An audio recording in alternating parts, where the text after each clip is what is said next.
প্রিয় দর্শক, গত ভিডিওতে প্রথম মানব সৃষ্টির রহস্যময় ঘটনা আলোচনা করেছিলাম কিভাবে ইবলিস শয়তানের প্রতারণায় পড়ে হজরত আদম ও হাওয়া আলাইহিসসালাম গন্ধম ফল খেয়ে বেহেশত থেকে বিতাড়িত হলেন এবং দুনিয়াতে গিয়ে তিনি যে কঠিন কঠিন সমস্যার সম্মুখীন হয়েছেন, এই সব কাহিনী জানব আজকের এই ভিডিওতে।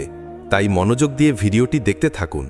ইবলিস শয়তানের ধোকায় পড়ে হজরত হাওয়া আলাইহিসসালাম ভয়ঙ্কর সেই ফলগাছের দিকে যেতে লাগলেন এবং তিনি উক্ত গাছটির নিচে গিয়ে 3টি ফল ছিঁড়ে হাতে নিলেন। অতঃপর তিনি একটি ফলের খোসা ছাড়িয়ে দেখতে পেলেন তাতে ফোঁটা ফোঁটা রক্ত দেখা যাচ্ছে। এই রক্ত সম্পর্কে হজরত মুয়াজ রাদিয়াল্লাহু তাআলা আনহু বলেছেন, বিবি হাওয়ার হাতে গন্ধমের রক্ত দেখার অন্তর্নিহিত কারণ ছিল পৃথিবীর সকল নারীর প্রতি মাসে একবার রক্ত দেখার সময় বাধ্যতামূলক করে দেওয়া হবে। অতঃপর তিনি ফলগুলো হাতে নিয়ে হজরত আদম আলাইহিসসালামের সিংহাসনের নিকট পৌঁছে গেলেন। হজরত আদম আলাইহিসসালাম তখন বিবি হাওয়াকে জিজ্ঞাসা করলেন, তোমাকে এতটা মলিন দেখাচ্ছে কেন এবং তোমার শরীরে সেই সুগন্ধিই বা কই গেল?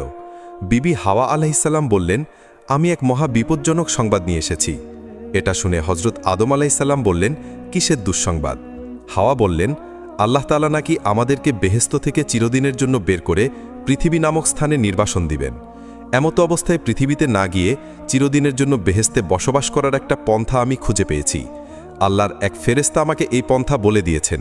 এমনকি পৃথিবীর দুর্গম ও কঠিন জীবনযাপনের খতিয়ান তিনি আমাকে সবিস্তরে বলেছেন। অতঃপর যখন আমি তার কাছে এর প্রতিকার জানতে চাইলাম, তখন সে একটি ফল দেখিয়ে আমাকে বলেছেন, যদি তুমি এটা ভক্ষণ করতে পারো তাহলে তোমরা চিরস্থায়ীভাবে বেহেশতে থাকতে পারবে। হজরত আদম আলাইহিসসালাম বিবি হাওয়া আলাইহিসসালামের কথা শুনে বললেন, এটা কি সেই নিষিদ্ধ গাছের ফলন যেটা ভক্ষণ করতে আল্লাহ রব্বুল আলামিন বারবার নিষেধ করেছেন? হজরত হাওয়া আলাইহিসসালাম বললেন, জি, এটা সেই গাছেরই ফল। তখন হজরত আদম আলাইহিসসালাম বললেন, আমি কখনোই আল্লাহ রব্বুল আলামিনের নির্দেশ অমান্য করে এই ফল ভক্ষণ করতে পারবো না। তুমি আমার সাথে দ্বিতীয়বার আর এই ব্যাপারে কোনো কথা বলবে না। এখন এখান থেকে চলে যাও। অতঃপর হজরত আদম আলাইহিসসালাম আল্লাহর আদেশ লঙ্ঘন হবে এই ভয়ে তার সিংহাসনকে হুকুম দিলেন অন্যত্র চলে যাওয়ার জন্য। সাথে সাথে তার সিংহাসন হাজার হাজার মাইল অতিক্রম করে অনেক দূরে চলে গেল। কিন্তু বিবি হাওয়া আলাইহিসসালাম তার পিছনে পিছনে সেখানেও পৌঁছে গেলেন। অতঃপর হজরত আদম আলাইহিসসালাম বিবি হাওয়া আলাইহিসসালামকে বললেন, হে বিবি হাওয়া, তুমি আল্লাহর নির্দেশকে ভয় করো। এর খেলাফ করলে আমরা চিরদিনের জন্য নাফরমান হিসাবে শাস্তি ভোগ করতে থাকব। তখন হাওয়া আলাইহিসসালাম বললেন, তুমি সঠিক ঘটনাটি কেন অনুধাবন করতে পারছো না? আল্লাহর ফেরেশতা কোনোদিনও মিথ্যা কথা বলতে পারে না। তিনি আমাকে বারবার কসম করে বলেছেন। অতএব তার এই সংবাদ আদৌ মিথ্যা হতে পারে না। আমি আমার কথা বিশ্বাস করো এবং এই ফলটি ভক্ষণ করো। তখন হজরত আদম আলাইহিসসালাম বললেন, যদি আল্লাহ তাআলা আমাদেরকে পৃথিবীতে নির্বাসন দিতে পছন্দ করেন তাহলে আমি তাই সানন্দে মেনে নিব, তবুও তার আদেশের বিরোধিতা আমি করতে পারবো না। অতঃপর বিবি হাওয়া যখন দেখলেন যে হজরত আদম আলাইহিসসালাম তার কোনো কথাই শুনছেন না, শেষ পর্যন্ত তিনি বললেন, হে আদম, তুমি চিন্তা করে দেখো, আল্লাহ রব্বুল আলামিন তিনি রহমানুর রহিম, তিনি বান্দার সকল গুনাহ ক্ষমা করে থাকেন। আমরা এই ফল ভক্ষণ করে যদি ভুলও করি, আল্লাহ রব্বুল আলামিনের কাছে এই গুনাহের জন্য ক্ষমা চাইলে তাহলে তিনি আমাদেরকে ক্ষমা করে দিবেন। এতে আমরা বেহেশতে চিরস্থায়ীও হতে পারব এবং আল্লাহ রব্বুল আলামিনের ক্ষমাও পেয়ে যাব। বিবি হাওয়া আলাইহিসসালামের এই কথা শুনে আদম আলাইহিসসালাম ভাবলেন, বিবি হাওয়া একেবারেই অযৌক্তিক কথা বলেননি। আর এই ভাবনাই ছিল হজরত আদম আলাইহিসসালামের জীবনের একমাত্র ভুল সিদ্ধান্ত। তিনি ভেবেছিলেন আল্লাহ তাআলা হয়তো তাদেরকে ভুল হলেও ক্ষমা করে দিবেন। তাই শেষ পর্যন্ত তিনি গন্ধম ফল খাওয়ার জন্য রাজি হয়ে গেলেন। যখন হজরত আদম আলাইহিসসালাম গন্ধম ফল খাওয়ার জন্য রাজি হয়ে গেলেন, তখন হজরত হাওয়া আলাইহিসসালাম একটি ফল খুবই আনন্দের সহিত তার হাতে তুলে দিলেন এবং অপর ফলটি তিনি নিজে খেতে লাগলেন। ওদিকে হজরত আদম আলাইহিসসালামও ফলটি খেয়ে ফেললেন। তারা যখন আল্লাহ রব্বুল আলামিনের আদেশ ভুলে গিয়ে শয়তানের প্ররোচনায় পড়ে এই ফলটি খেয়ে ফেললেন, সাথে সাথে তাদের মাথা থেকে বেহেশতের তাজ খুলে পড়ে গেল। হজরত আদম আলাইহিসসালাম দেখতে পেলেন তার দেহ থেকে সমস্ত বস্ত্র খুলে গিয়ে তিনি একেবারে উলঙ্গ হয়ে গেছেন। অবাক দৃষ্টিতে তিনি হজরত হাওয়া আলাইহিসসালামের দিকে তাকিয়ে দেখলেন তার দেহ থেকেও সমস্ত কাপড় খুলে পড়ে গিয়ে তিনিও উলঙ্গ হয়ে গেছেন। এরপর তারা দুজনে হাত দিয়ে তাদের লজ্জাস্থান ঢাকার চেষ্টা করতে লাগলেন। এ সময় মহান আল্লাহর পক্ষ থেকে ঘোষণা আসলো, হে আদম ও হাওয়া, আমি কি তোমাদেরকে গন্ধম বৃক্ষের নিকট যেতে নিষেধ করিনি? আমি কি তোমাদেরকে সাবধান করিনি যে শয়তান তোমাদের প্রকাশ্য শত্রু? তোমরা শয়তান থেকে সর্বদা সতর্ক ও সাবধান থাকিও। কিন্তু তোমরা আমার আদেশ অমান্য করে শয়তানের প্ররোচনায় পড়ে গন্ধম ফল ভক্ষণ করেছ। সুতরাং এখন আর তোমরা পবিত্র বেহেশতে বসবাসের যোগ্য নও, তোমরা বেহেশতে বসবাসের যোগ্যতা হারিয়েছ।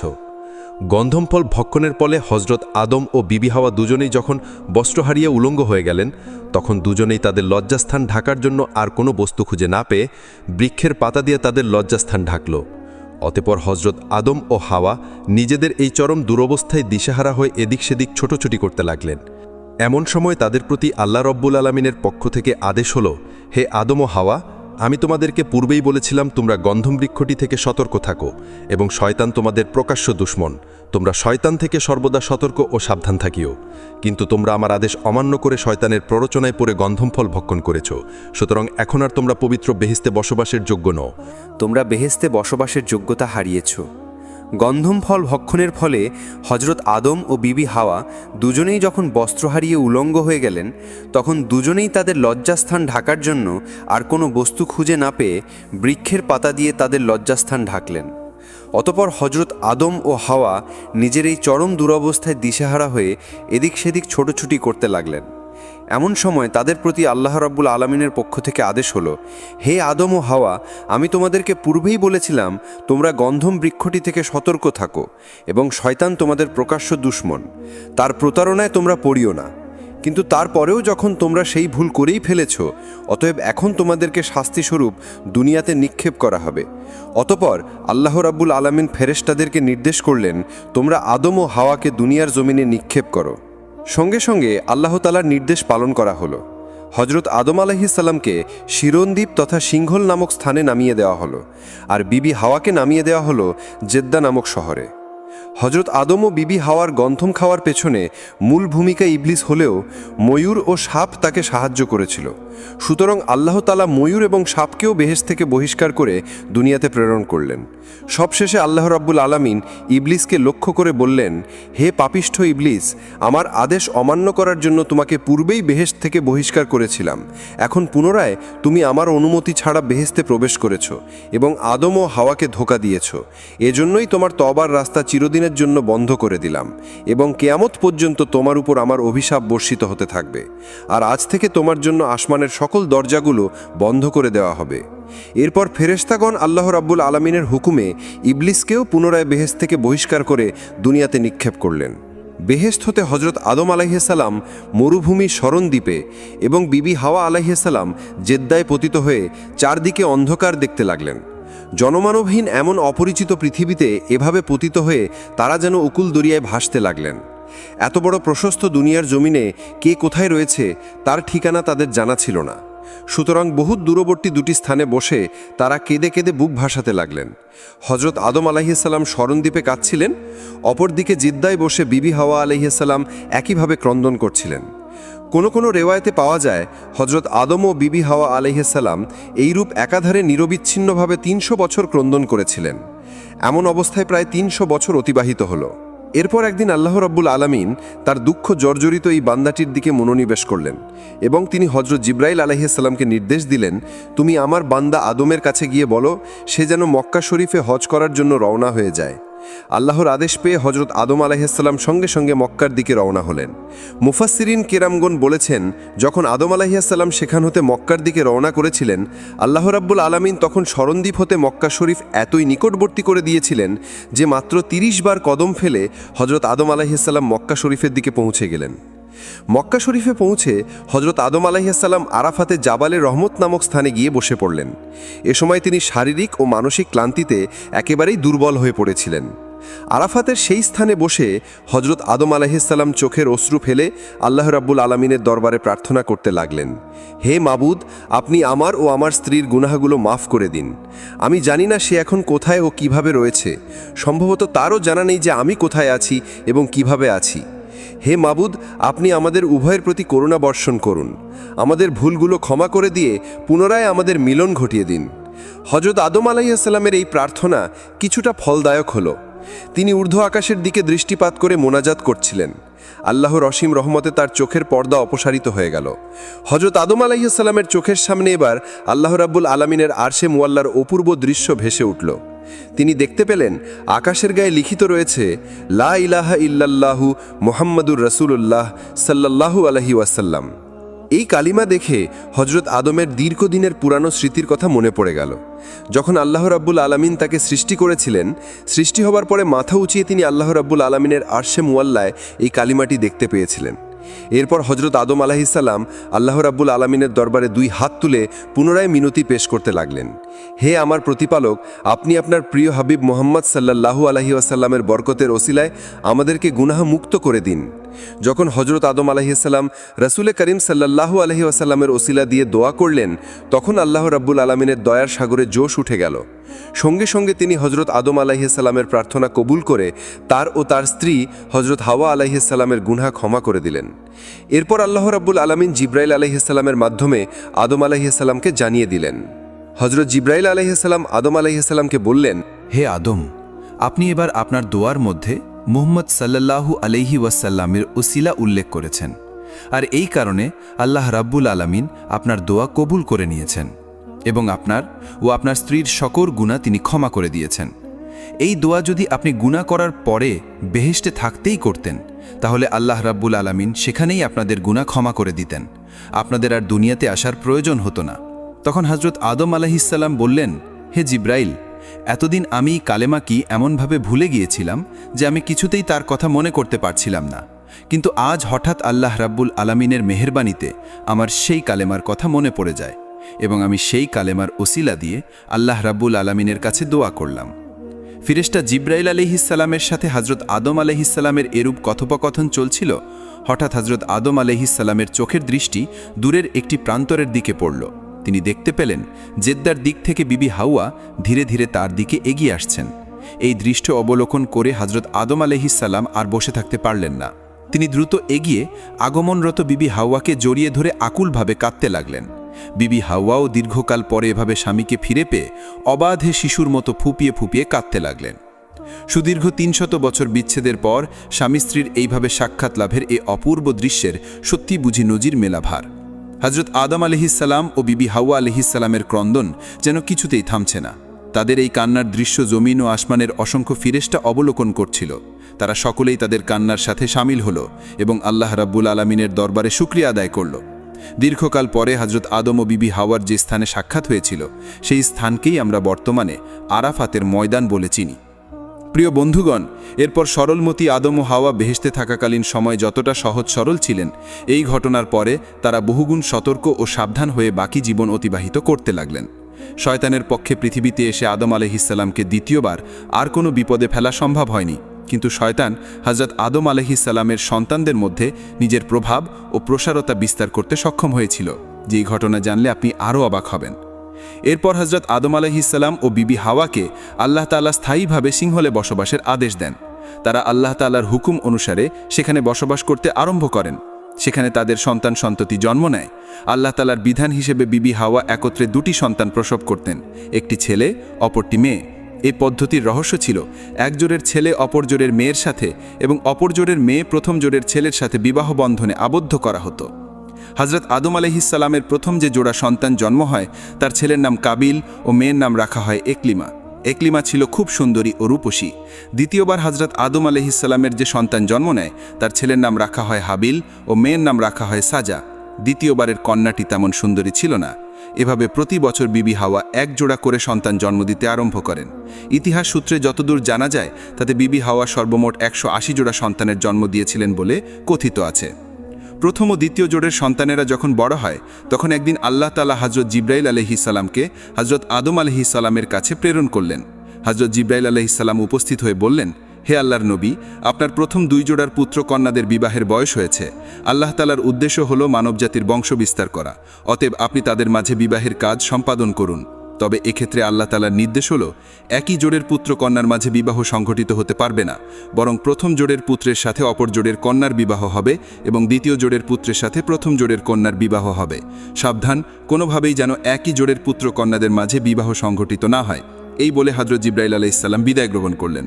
অতঃপর আল্লাহর নির্দেশ পেয়ে হযরত আদম আলাইহিসসালাম তার 2 পুত্র হাবিল ও কাবিলকে কাছে ডাকলেন এবং তাদেরকে স্নেহময় কণ্ঠে বললেন, হে আমার বৎসদয়, তোমাদের বিয়ের ব্যাপারে আল্লাহ তাআলার পক্ষ থেকে একটি বিশেষ নির্দেশ এসেছে। তাই আমি তোমাদের মাঝে বিবাহ সংঘটিত করে দিতে চাই। হে বৎসদয়, তোমরা শুনে রাখো, বিবাহের ক্ষেত্রে আল্লাহ তাআলার বিধান হলো একই জোড়ের পুত্র কন্যার মাঝে বিবাহ সংঘটিত হতে পারবে না, বরং প্রথম জোড়ের কন্যাকে দ্বিতীয় জোড়ের পুত্রের সাথে বিবাহ দিতে হবে এবং দ্বিতীয় জোড়ের পুত্রকে প্রথম জোড়ের কন্যার সাথে বিবাহ দিতে হবে। সুতরাং কাবিল বিবাহ করবে সাজাকে আর হাবিল বিবাহ করবে আকলিমাকে। পিতার উপদেশ শুনে হাবিল নীরব রইল, কিন্তু কাবিল প্রবল আপত্তি করে প্রতিবাদের সুরে বলে উঠল, হে আমাদের পিতা, আপনি যে আমাদেরকে নির্দেশ দিচ্ছেন এটি বড় অন্যায় ও ইনসাফহীন ব্যাপার। আকলিমা আমার সাথে জন্মগ্রহণ করে বিধায় যুক্তির দাবি এটাই যে তাকে আমার সাথে বিবাহ দেওয়া হবে, আর সাজা হাবিলের সাথে জন্মগ্রহণ করেছে, অতএব তাকে হাবিলের সাথে বিবাহ দেয়া হোক। আমার বোন আকলিমা অনেক সুন্দরী ও সুশ্রী, পক্ষান্তরে সাজা অনেক বিশ্রী। আমি আমার বোন আকলিমাকে ছাড়া অন্য কাউকে বিবাহ করব না। হাবিল তার বিশ্রী বোন সাজাকে বিবাহ করুক, আর আমি আমার সুন্দরী বোন আকলিমাকে বিবাহ করব। আল্লাহ তাআলা তো আমাদের মায়ের গর্ভে জোড়ায় জোড়ায় সৃষ্টি করেছেন, অতএব দুনিয়ার জমিনে ভূমিষ্ঠ হওয়ার পর আপনি কেনই জোড়া ভাঙতে চাচ্ছেন? এটা তো কঠিন জুলুম ও অনাইনীতিহীন ব্যাপার। আব্বাজান, আমার মনে হয় আপনি হাবিলকে অধিক ভালোবাসেন, তাই তার সাথে আমার সুন্দরী বোন আকলিমাকে বিবাহ দিতে চাচ্ছেন। তবে আমি আমার পরিষ্কার সিদ্ধান্ত জানিয়ে দিচ্ছি যে আমাদের বিয়ে নিয়ে যদি কোনো দুর্ঘটনা সৃষ্টি হয় তাহলে তার জন্য আপনিই দায়ী থাকবেন। এ কথা শুনে হজরত আদম আলাইসাল্লাম বললেন, বৎস, তুমি হয়তো মনে করেছ যে এগুলো আমার নিজের বানানো কোনো কথা। আমি আমার নিজে থেকে কোনো কিছুই করছি না, বরং আমি আল্লাহ তাআলার হুকুমগুলো তোমাদেরকে শুনিয়ে দিলাম মাত্র। আর তুমিও জেনে রাখো, আমি আল্লাহ নির্দেশের সামান্যতম এদিক সেদিকও করব না। তার নির্দেশ অনুসারেই তোমাদের বিবাহ সংঘটিত হবে। আমি একবার তার হুকুম অমান্য করে বেহেশত থেকে দুনিয়ায় নিক্ষিপ্ত হয়েছি। পুনরায় যদি আমি আমার প্রতিপালকের হুকুম অমান্য করি তাহলে আমার উপর মহাবিপদ নেমে আসবে। আমি আমার প্রতিপালকের আযাব ও শাস্তি নিয়ে অত্যন্ত ভীত সন্ত্রস্ত। অতএব হে বৎস, অবনত চিত্তে আল্লাহর হুকুম মেনে নাও এবং তিনি যেভাবে বিবাহের ফরমান জারি করেছেন সেইভাবেই বিবাহ করার জন্য প্রস্তুত হয়ে যাও। কিন্তু আদম আলাইহিসসালামের এই নসিহত কাবিলের কর্ণগোচর হল না। সে তার জিদের উপর অটল রইল। তখন আদম আলাইহিসসালাম তাদেরকে বললেন, ঠিক আছে, তোমরা এখন যাও। আমি এই ব্যাপারে আল্লাহ তাআলার পরবর্তী নির্দেশের অপেক্ষা করব এবং তার নির্দেশ তোমাদেরকে জানিয়ে দেব। অতঃপর হজরত আদম আলাইহিসসালাম আল্লাহ তাআলার দরবারে দোয়া করে বললেন, হে মাবুদ, আমার সন্তানদের বিবাহের ব্যাপারে যে ফিতনা সৃষ্টি হয়েছে তা তুমি ভালোভাবেই জানো। সুতরাং আমাকে এই ব্যাপারে একটু উত্তম ফয়সালা দান করুন, যাতে করে প্রত্যক্ষভাবে আমার সন্তানের একটি প্রমাণ পেতে পারে। হজরত আদম আলাইহিসসালামের দোয়ার পর আল্লাহ তাআলার পক্ষ থেকে হজরত জিবরাইল আলাইহিসসালাম সেখানে আগমন করলেন এবং তিনি বললেন, হে আদম, আপনি আপনার পুত্রদ্বয়কে কুরবানি করার নির্দেশ দিন। তারা তাদের কুরবানি নিয়ে পাহাড়ে রেখে আসবে। অতঃপর যার কুরবানি কবুল করা হবে সেই আকলিমাকে বিবাহ করবে। আল্লাহ তাআলার পক্ষ থেকে এইরূপ নির্দেশ পেয়ে হজরত আদম আলাইহিসসালাম পুনরায় তার পুত্রদেরকে ডাকলেন এবং তিনি তাদেরকে বললেন, হে বৎসদয়, আল্লাহ তাআলার নির্দেশ হলো তোমরা দুজন কুরবানি পেশ করবে। তোমাদের কুরবানি পাহাড়ের উপর রেখে আসবে। অতঃপর যার কুরবানি আল্লাহ রাব্বুল আলামিন কবুল করবেন সেই আকলিমাকে বিবাহ করবে। অতএব তোমরা যাও, তোমাদের কুরবানি পাহাড়ের উপর রেখে আসো। পিতার নির্দেশ পেয়ে হাবিল এবং কাবিল বের হয়ে গেল। অতঃপর কাবিল যেহেতু কৃষক ছিল, তাই সে তার কৃষিপণ্যের মাধ্যমে কুরবানির সামগ্রী সংগ্রহের জন্য মনস্থির করল। পক্ষান্তরে হাবিল ছিল একজন মেষপালক, তাই সে তার মেষগুলো থেকে আল্লাহর রাস্তায় একটি কুরবানির জন্য মনস্থির করল। এক্ষেত্রে সে তার সবচাইতে উত্তম এবং মোটাতাজা মেষটিকে আল্লাহর রাস্তায় কুরবানি করার জন্য বাছাই করল। অতঃপর হজরত আদম আলাইহিসসালামের উপস্থিতিতে কাবিল এবং হাবিল তাদের কুরবানি পাহাড়ের উপর রেখে দিল। আসলে হজরত আদম আলাইহিসসালামের যুগে কুরবানির নিয়ম ছিল, কুরবানির বস্তু পাহাড়ের উপর রেখে আসলে আকাশ থেকে আগুন এসে জ্বালিয়ে দিত, আর এটিই ছিল কুরবানি কবুল হওয়ার একমাত্র নিদর্শন। যাই হোক, কিছুক্ষণ পরেই আল্লাহ তাআলার পক্ষ থেকে একখণ্ড আগুন এসে হাবিলের কুরবানিকে জ্বালিয়ে দিল। এই দৃশ্য দেখে হাবিল অত্যন্ত খুশি ও আনন্দিত হয়ে আল্লাহ তাআলার দরবারে শুকরিয়া যাপন করতে লাগল। পক্ষান্তরে কাবিল লজ্জায় অনুতাপে হিংস্র ও ক্রুদ্ধ মূর্তি ধারণ করল। সে হজরত আদম আলাইহিসসালামকে বলল, আব্বাজান, আপনি হাবিলকে অধিক ভালোবাসেন এবং তার জন্যই কেবল দোয়া করেছেন, তাই তার কুরবানি কবুল হয়েছে, আর আমার জন্য দোয়াও করেননি, তাই আমার কুরবানিও কবুল হয়নি। অতঃপর সে হাবিলকে লক্ষ্য করে বলল, হে হাবিল, অবশ্যই আমি তোমাকে হত্যা করব। তখন হাবিল প্রতিউত্তরে বলল, হে ভাই, তুমি যদি আমাকে হত্যা করার জন্য তোমার হাত সম্প্রসারিত করো, তাহলে আমি তোমাকে হত্যা করার জন্য আমার হাত সম্প্রসারিত করব না। আমি চাই তুমি আমার পাপ এবং তোমার পাপ নিজের কাছে ধারণ করো। জেনে রাখো, কেবলমাত্র মুত্তাকিদের পক্ষ থেকেই আল্লাহ তাআলা কুরবানি কবুল করে থাকেন। তখন হযরত আদম আলাইহিসসালাম কাবিলকে বললেন, হে বৎস, তুমি তো নিজের চোখে প্রত্যক্ষ করলে যে আল্লাহ তাআলার ইচ্ছা কোনটি। অতএব তুমি আল্লাহ রাব্বুল আলামিনের ইচ্ছার প্রতি সন্তুষ্ট থাকো। তুমি হাবিলের সাথে ভালো সম্পর্ক বজায় রাখো এবং আল্লাহর ফরমান অনুযায়ী বিবাহে রাজি হয়ে যাও। এতে আল্লাহ তাআলা অত্যন্ত খুশি হবেন এবং দুনিয়া ও আখেরাত উভয় জাহানে তোমাকে কল্যাণ দান করবেন। কিন্তু কাবিল পিতার কোনো কথার দিকে কর্ণপাত করল না। সে নিজের অপমানের জানায় হাবিলের প্রতি আরও শত্রুভাবান্ন হয়ে পড়ল। তাই সে দৃঢ় প্রতিজ্ঞা করল, যেভাবেই হোক হাবিলকে হত্যা করতে হবে। এরপর থেকে সে হাবিলকে হত্যা করার জন্য সুযোগ খুঁজতে লাগল। কিন্তু আদম আলাইহিসসালাম বিদ্যমান থাকার কারণে সে কোনোভাবেই এই সুযোগ পাচ্ছিল না। এর কিছুদিন পরেই আল্লাহ তাআলার পক্ষ থেকে হযরত আদম আলাইহিসসালামের কাছে নির্দেশ আসলো, হে আদম, তুমি আমার ঘর বাইতুল্লাহ জিয়ারত করার জন্য মক্কার উদ্দেশ্যে গমন করো। আদম আলাইহিসসালাম এই নির্দেশ লাভ করার পর আকাশের দিকে লক্ষ্য করে তিনি বললেন, হে আকাশ, তুমি কি আমার সন্তান সন্ততিদেরকে রক্ষা করার দায়িত্ব গ্রহণ করবে?